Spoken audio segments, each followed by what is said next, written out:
बोला काय की नाही दर्शनाला येत होतो आणि पुढे येताना आम्ही गाडी येत होती, रिक्षा होता आणि मागून गाडी आली.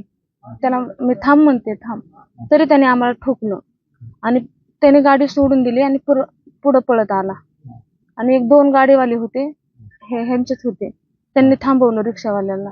त्यांनी थांबवलं की त्यांनी गचुरं धरलं, माझं धरलं अगोदर, नंतर त्याचं धरलं. मग मला 2 चापटी मारल्या, मला असं ढकललं आणि त्याला भरपूर मारलं.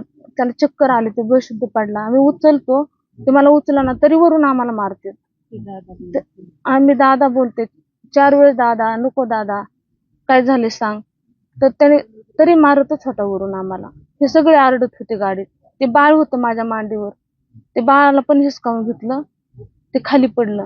हिला मारलं. आई होती माझ्यासोबत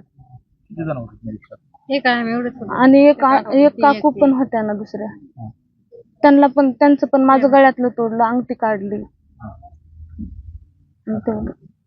आता काय मागणी तुमची? आता आम्हाला न्याय पाहिजे.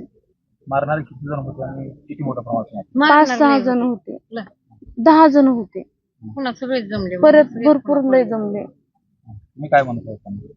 मारू नका म्हणत होते. तो पडलाय, बेशुद्ध झालाय, थांबा थोडं.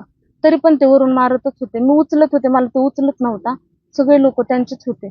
आमच्यातले 2-3 होते, त्यांना पण ऐकत नव्हते. ते मारतच होते ते सारं. मुख्यमंत्र्याला काय मागणी? आम्हाला न्याय पाहिजे.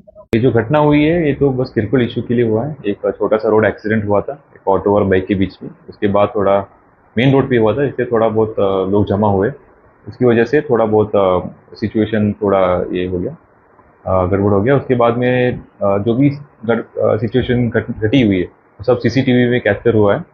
और इसकी प्रकार जो भी इसमें गुना बनता है हम वो दाखिल कर रहे हैं। करके बाद इसके पास जो भी स्ट्रिक्ट एक्शन होगा वो एक्शन हम ले लेंगे। लोगों के लिए क्या आह्वान होगा? लोगों के लिए बस यही है कि आप शांतता मेंटेन कीजिए। अभी तो पूरा शांतता है यहाँ पे, कोई किसी तरीका कोई अशांतता ऐसा कुछ नहीं है। नेकनूर में पूरा अभी शांतता मेंटेन हुई है। बस यही है कि अगर आप ऐसा कुछ झगड़ा होता है तो डायरेक्ट स्टेशन आ जाइए, हम गुना दाखिल करेंगे, जो भी कार्रवाई होते हैं हम कार्रवाई कर देंगे।